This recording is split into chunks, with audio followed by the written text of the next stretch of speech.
Turi ku munsi wa mbere genekezo rya 2026 gitugutu mwaka 2020 ikaze nshuti n'abakunzi ba televiziyo Renaissance murano makuru twabateguriye agizwe na zimwe mu ngingo nkuru zikurikira. Nyuma y'urubanza rw'abagirizwa kugandagura Melchior Ndadaye yahoze arongoye Burundi, Pierre Buyoya umwe mu baciriwe umunyororo guherayo arahakana ivyavuye muri urwo rubanza akavuga ko ari urubanza rwa politike rwahonyanze amategeko akamenyesha kandi ko azokunguruza. Arsène Ntwari umunywanyi w'umugambwe w'Iprona yanyurujwe kwa 11 munyonyo mwaka w'ibumbi 2015 n'abajejwe iperereza ikinama kugeza uyu munsi nta wuzi irengero ryiwe mwisekeza ndondeza basaba leta gutanga umuco. Iminsi 3 yahariwe guhanahana ivyiyumviro kukungene umuco n'akaranga kinyarwanda byotsimbatazwa yaratunganijwe n'ikigo Iriba i Kigali umugwa mukuru w'u Rwanda. Ikaze mu idonido. Ano makuru tuyahere mu bijanye n'ubutungane. Urubanza rwaciriwe abagirizwa ko baragandaguye umukuru w'igihugu Melchior Ndadaye ngo nta ngingo nimwe yisunzwe kandi hahonyanzwe amategeko ya Republika y'u Burundi. Ivyo nivyashikirijwe na Pierre Buyoya yahoze arongoye igihugu c'u Burundi akaba ari umwe muri abo bagirizwa igandagurwa rya Melchior Ndadaye yabivuze mu mpera z'indwi dusozereye mu kiganiro yahaye abamenyesha makuru ku mugwa mukuru w'igihugu ca Mali Bamako. Petero Buyoya akaba yaciriwe umunyororo wo gufunga ubuzima bwiwe bwose kubwiwe abona ko ari urubanza rwa politique. Le procès a été organisé et un verdict est tombé le 19 octobre de cette année, lundi passé. Urubanza rwarateguwe hanyuma rucibwa ku igenekerezo rya 19 gitugutu uyu mwaka no kuvuga ku munsi wa mbere wahera. Nagira nibutse ko ari urubanza ruraba abantu bagira kuri 23 benshi nabo twafashanya igihe nari nkirongo igihugu twafashanya kandi no mu mugambwe hamwe no mu gisirikare bose bagirizwe ikintu kimwe kuba ari bo batunganije igandagurwa rya Ndadaye Melchior mu mwaka w'igihumbi kimwe amajana 1993. Kuri twebwe rero tubona ko ari inkinamico y'urubanza ntaho twigeze kubibona haba muri Afrika mbere no mu Burundi. Ivyo kubera imvo zikurikira. Ubwa mbere nuko hahonyanzwe amategeko ya Republika y'u Burundi. Aha notanga uturorero twinshi ariko reka ngarukire kuri bubiri. Urubanza rw'urupfu rwa Ndadaye Melchior rwari rwaraciwe mu mwaka w'igihumbi kimwe amajana 1996. Gusubira ku vy'urugo rubanza rero nta tegeko na rimwe gisunzwe kubera imvo za politike. Ubwa kabiri urwo rubanza rukaba rwaramaze kurenza imyaka yo kugira rusubire kuburanishwa. Deuxièmement, cette affaire était frappée de prescription. Pierre Buyoya yahoze arongoye igihugu c'u Burundi. Aheze imyaka 5 Arsène Ntwari umunywanyi w'umugambwe w'Iprona aburiwe irengero. Arsène Ntwari akaba yanyurujwe n'abakozi b'iperereza mu kinama mu gisagara ca Bujumbura. Pacifique nini nazwe arongoye isekeza ndondeza asaba leta ko yotanga umuco kuri iryo nyuruzwa rya Arsène Ntwari. Kwigenekerezo rya 11 mu kwezi kw'icumi mu 2015 Arsène Ntwari yarahamagawe ku telefone ahamagagwa n'umwe mu bari bajejwe umutekano wa Gaston Sindimwo akaba kandi yari n'umukozi w'iperereza yamusaba ngo baje kwicarana mu kinama basangire agacupa. Uyu amuhamagaye ntiyamwinuba kuko bari basanzwe bazinanye bahurira mu bikorwa by'umugambwe Iprona canke mu bikorwa byose Arsène Ntwari yabahuriramwo na Gaston Sindimwo aramwitaba. Igihe amwitavye ntiyamenye ko wari umutego baricaranye barasangira ku gacupa ariko haciye akanya gato haca haza imodoka yo mwiperereza imodoka y'umukozi w'iperereza azwi cyane Atia Nduwimana iza mbere iri kwinanyongwa n'umushoferi w'umupolisi uwo nawe yigeze kuba ngo ari n'umushoferi wa Gaston Sindimwo nyene ariko uyu rero yajazananye n'abapolisi benshi baraheza baca barinjira baracakira Arsène Ntwari n'uwo bariko basangira gacupa baraheza babambika amapingu baburiza ya modoka ya Atia Nduwimana ikitera ibandanya nko kuyo bigiye ibubanza mugabo inyuma kwigeze mu zakivuga haje indi modoka ishobora kwa yari mwundi mukozi w'iperereza bita Jodasin baca baratandukanya Arsène Ntwari na wa mukozi w'iperereza bari bafatiwe hamwe. Arsène Ntwari aguma mu modoka y'umwe Atia uyu mukozi wundi w'iperereza nawe bacamujana muri iyo modoka yindi vyitwa ko babandanije bose bafashwe ariko ntivyari vyo byose wari umutego mu ntango.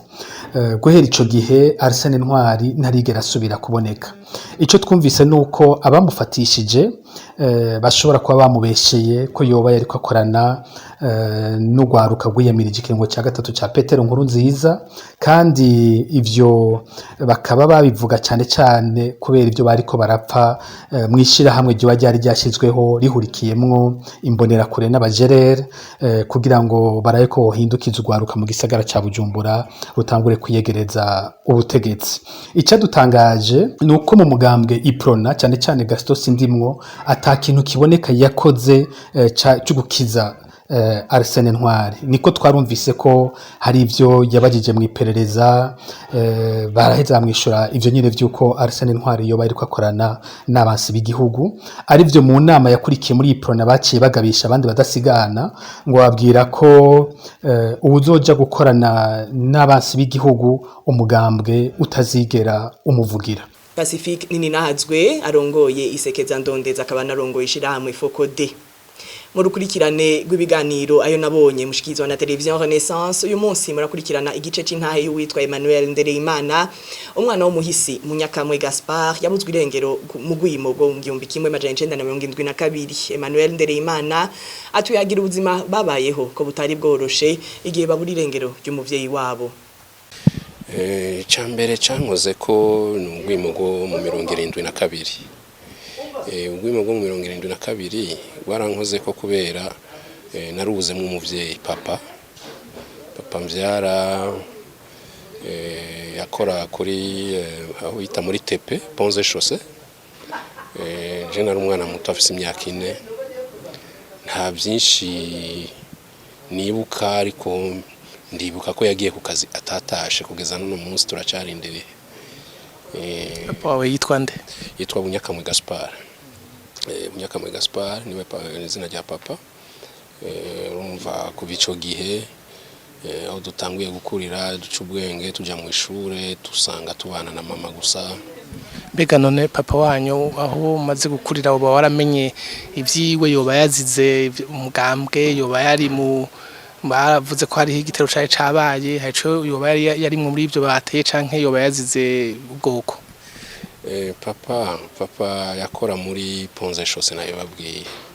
Na kugeza uno munsi abo bakoranye bose tumaze kuvugana bakoranye muri Ponze Chaussée, nta politike yarimwo. Gusa mama wanje nakuze nsanga ari umuyifebekazi muri Iprona, ariko papa nta by'imigambwe yari arimo. Yahitanywe n'ugwimo kujya nyene mumva bivugwa hirya nino, abantu baja ku kazi ntibatahe, ntivyasigura ko bari muri ibi canke biriya byo babiriko biravugwa muri politike y'igihugu, ariko abantu benshi barabizize bazira ubusa, bakazira ubwoko bwabo. Hakaba hariho famiye nahayo mu Cibitoki, papa Mando kumutakura, abo n'abatama mu nyuma. Nasanze kenshi baraza kuturamusa, hagera ibihe byo kuja ku ishure ugasanga abantu baje batuzaniye amakaye muhira. Mbona nyine umuntu turakuze tutagira papa, ariko turabona ko papa wacu kameme yari afise abagenzi bashika burya su ari we wese yoca mu rugo kukurabira abawe iyo mutahuza ukiriho. Uya nta buzima bushobora koroha ufise hajya bavuga bati urumva iyo umuvyeyi papa atakirimwo mu muryango ni nk'urugiro ruvuye ku nzu imbeho ikinjira, ugaca hasigaye umuvyeyi umwe mama ari mu menagere muhira gukora ibishoboka byose kugira ngo tubeho. Mushobora gukurikirana intahe yose ku mbuga ngurukana bumenyi za televiziyo Renaissance. Papa Francisco yaragenye Musenyeri Antoine Kambanda kuba umukardinali, bikaba ari ubwa mbere bibaye mu gihugu cy'u Rwanda. Antoine Kambanda akamenyesha ko iryo genwa ritera agateka igihugu ciwe. Kugenwa muri ico kibanza bisigura ko agiye kuba umuhanuzi w'umwungere mukuru wa Eklezia Gatolika. Abagenwa muri ico kibanza ni Imparugwa Winnie Nkurunziza, Monsignore Marcello Semeraro, prefetto della Congregazione delle Cause dei Santi, Monsignor Antoine Kambanda, arcivescovo di Kigali, Rwanda. Kuri uyu w'Imana abasenyeri 13 nibo Papa Francisco yagenye kuba abakardinali. Imigabane yose yo kwisi yaraserukiwe. Muri Afrika hakaba harimwo Musenyeri Antoine Kambanda ava mu gihugu c'u Rwanda, akaba ari ubwa mbere bibaye muri ico gihugu. Musenyeri Antoine Kambanda yakiranya kamwemwe ayo mabanga. Yarasiguye akamaro k'igikorwa agiye kurangura. Akaba yariko yishura ku bibazo vya bagenzi bacu bo muri televiziyo y'u Rwanda. Biba bivuga ngo umuntu abagiye mu rwego rw'abajyanama ba papa ndetse akagira na kiliziya ahabwa muri diocese ya Roma nk'umuntu bagize bajyanama ba papa ndetse na mu bakardinali naho havamo abatora papa iyo papa ashaje n'abatorwa nabo babamo. Ubwo rero nka kiliziya mu Rwanda tuba twishimiye ko dushobora gutanga umusanzu wacu n'ijwi ryacu rikaba ryakumvikana mu musanzu w'igezabutumwa muri rusange ku isi. Antoine Kambanda afise imyaka 61 yarasanzwe ari musenyeri wa diocese ya Kigali. Yari yagenywe muri ayo mabanga na Papa Francisco mu mwaka wa 2018, akaba ico gihe yarasanzwe arongoye diocese ya Kibungo mu buseruko bw'u Rwanda. Ibirori vyo kumwimika bitegekanijwe ku itariki ya 28 Munyonyo. Arakoze Winnie Nkurunziza. Ibikorwa byo gutsimbataza umuco nakaranga byaratunganijwe n'ikigo Iriba gikorera hagati mu gisagara ca Kigali mu minsi 3. Ivyo bikorwa byamaze mu mpera y'indwi heze, harabaye guhanahana ivyumviro ku kuntu umuco nakaranga vyotsimbatazwa, hakamenyekana imigigwa yose yagiye irinjizwa mu muco nyarwanda n'abazungu igihe c'ubukoroni. Thierry Bigirindavyi.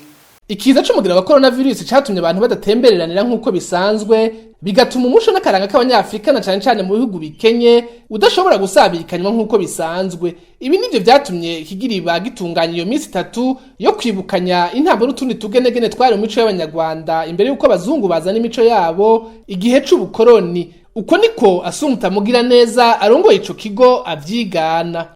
Uyu munsi twatangiye iminsi 3 tuzaharira kwibaza ngo harya umuco iwacu urashoboka.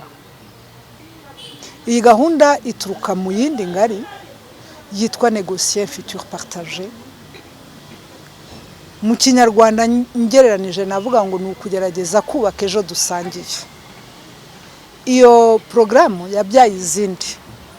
Bamwe mu bato barezwe muri yo bagaragaje inyota yo kumenya uko abanyarwanda babagaho ndetse n'abarundi kuko nabo twabanye nubwo baje nyuma. Dukomeza kwibaza ngo ariko none ubukoroni bwaba bwaratunyaze ibintu tukabirekura, n'uyu munsi twaba tugenda tumeze nk'abagifite ubukoroni mu mutwe no mu mitima. Niyo mpamvu muri iryo tsinda ryitwa Jeunes Artistes dans la Cité, abato bahangira mu gihugu batuye cyangwa se bavuka, twe tukavuga u Rwanda, tukabwira bene wacu b'abarundi tuti namwe mugomba gutinyuka kuvuga ngo Burundi igihugu dutuye, ntago turi abacumbitsi, ntabwo turi n'abantu baje gusura benda kugenda, turahavuka, twaravutse dusanga turi iwacu. Icyo gihugu rero kugira ngo gicumbike mutakizi, twahisemo kuvuga ngo tugisobanukirwe. Kugisobanukirwa ni twahisemo inzira yo kumenya, gutahura ukajya kumenya icyo utazasanga mu bitabo gusa, kuko ibitabo byanditswe n'abatumva Ikinyarwanda ntumva Ikirundi. Ukamenya agaciro k'umuco, ukamenya agaciro k'iby'abasekuru baturaze. Urwaruka rw'abanyarwanda rwari rwitabiriye ivyo bikorwa ruvuga ko kabaye akaryo keza ho kumenya gutandukanya umuco w'abasekuru hamwe n'umuco wazanywe n'abazungu mu gihe c'ubukoroni. Twese turi abantu, buri wese akagira umuco we kandi buri wese umuco we nicyo kimuranga. Kuba twamenya umuco wacu byadufasha no kumva w'abandi, aho kugira ngo tube twanakwitenya, kuko ikibazo cya mbere twageze nuko mu kuganira n'abakuru twaje gusanga hari byinshi twari tuzi ko ari umuco wacu kandi ari uwazanywe n'abakoroni, ku buryo bisa n'ibyivanze bikatugora kubitandukanya. Ariko mu gihe twashoboye kugenda tubaza tukamenya uwo muco, biratworohera kugenda twumva n'uw'abandi tukagereza kugereranya ari bitandukanye bifite aho bihuriye. Muri ivyo bikorwa hari hatumwemo n'ugwaruka rw'abarundi rusanzwe ruhurumbira umuco n'akaranga. Christian Interetse umwe mu barundi bari bitabiriye ivyo bikorwa avuga ko ukuntu abanyarwanda cyane cyane ugwaruka bitayeho umuco n'akaranga k'igihugu cabo vyamutumye yumva inyota yo kwitaho gusumba uko yahora umuco n'akaranga vy'u Burundi. Umuco nyarwanda urubashwe cyane ino kandi urabona ko n'abajene ariko ruvyiruko baravyitayeho kabisa. N'indirimbo mwabonye hajye nibo bariko baraziririmba kandi bakarimba indirimbo za kera cyane ku gihe c'abami nk'umurundi. Rero ndabona yuko natwe dukeneye kubikora ivyo bintu twavyigiye twabonye nari vyiza twabonye n'abanyarwanda ba kera barafise umuco mwiza mu kuririmba mu kuvuga ivyo biyumvira biciye mu ndirimbo biciye mu gutamba. Ni ibintu vyatwigishije cyane kugarukira akaranga kacu ka kera ku Burundi. Ibikorwa bikaba byari biremeshejwe n'intambo z'akaranga n'utundi tugenegene twakorwa n'abakera imbere y'umuzo w'abazungu mu Rwanda. Ikigo iriba kiba carangije ibikorwa cibutsa abaraho ko kuri uwa kabiri igenekerezo ya 27 Gitugutu ari umunsi mpuzamakungu w'ibiranga umuco biri mu majwi no mu masanamu.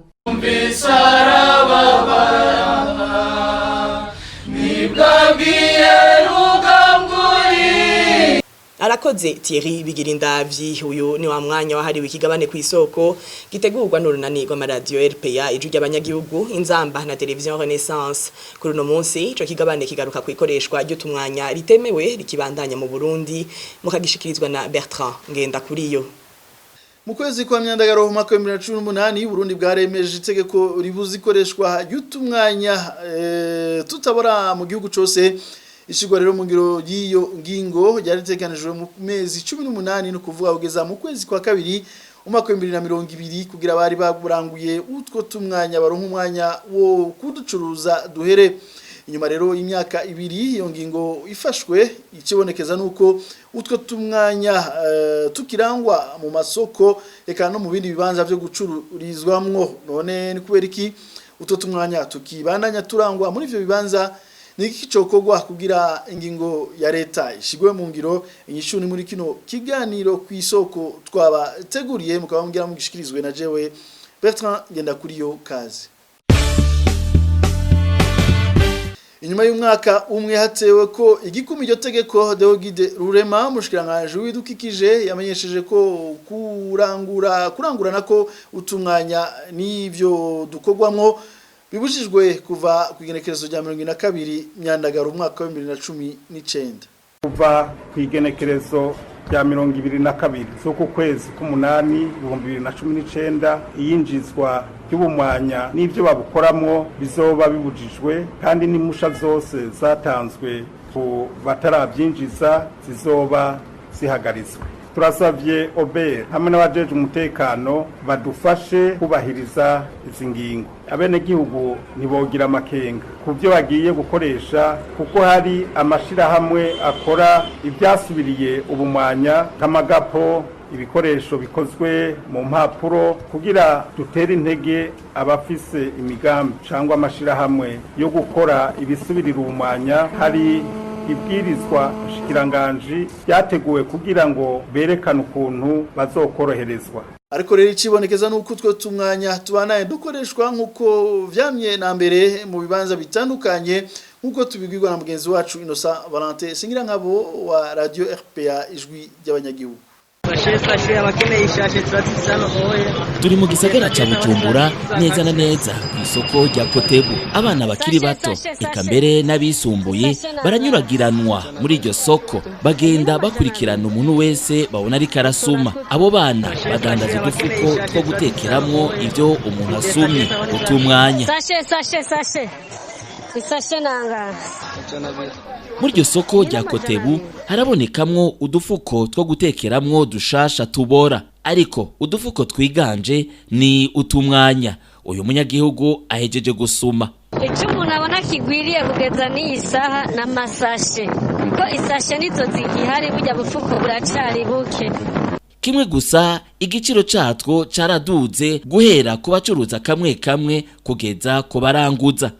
ivyo dusumye biragoye ubungeno bitwara kuko isashi imwe yahora igurwa 150 bigurwa 200. Isashi imwe yahora igurwa 200 nyene imwe ya vere usanga uri kuyigura 400. Mu mazu adandarizwamwo inyama no mu tundi tuguriro tutari duke baracatekerera abakiriya mu masashe hagati mu gihugu mu masoko no mu mabutike nk'Igitega no mu Rumonge ubu mwanya baracaboneka. Tubibutse ko mu ntara y'Ibitoke hagize iminsi hafatwa imifuko y'amasashe yinjizwa kuri magendo byarabaye no mu Kanyosha kumwe no mu Kajaga. Izo sashe zose zikaba zinjira zivuye muri Republika Iharanira Demokarasi ya Kongo.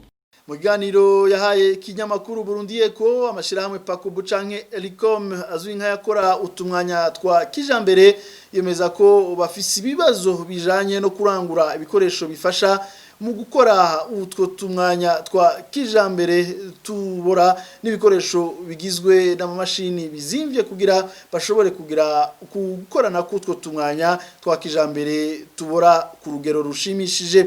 Noneho ko gwiki muri kino gihe Gabriel Rufiri arongo ishirahamwe rigwanya igiturire n'isesagwa ry'amatungo ya leta aratanga inyishu zitatu. Ki tukunda kwita ca kamwana wa mama mpinga yanje kutubahiriza amategeko niyo ngorane ya mbere tubona. Iyo ngorane rero kugira ngo iveho nuko muri leta bokora ibishoboka byose kugira ngo iyo ngingo uwufashwe ayirenze ahanwe n'amategeko. Kigira kabiri nuko amashirahamwe asanzwe akora amasashe yofashwa na leta igatanga uburyo bw'ukungene bogira ico no kwita migration bakava mu by'amasashe atari degradable bakabafasha kuja muri transition y'ivy'amasashe degradable. Inyishu ya gatatu nuko bobuza rwose ko atasashe nimwe ukwiba koze uko yitwa koze ukomeze kose yinjira mu gihugu kandi ubifasha birenzwe ko akabihanirwa. Igihe cyose bazoba bacemera yuko hari amasashe naho yoba ari 2 canke 3 aza mu Burundi ni inzira imwe yerekana nayone yuko ivyo vy'amasashe bitazovaho.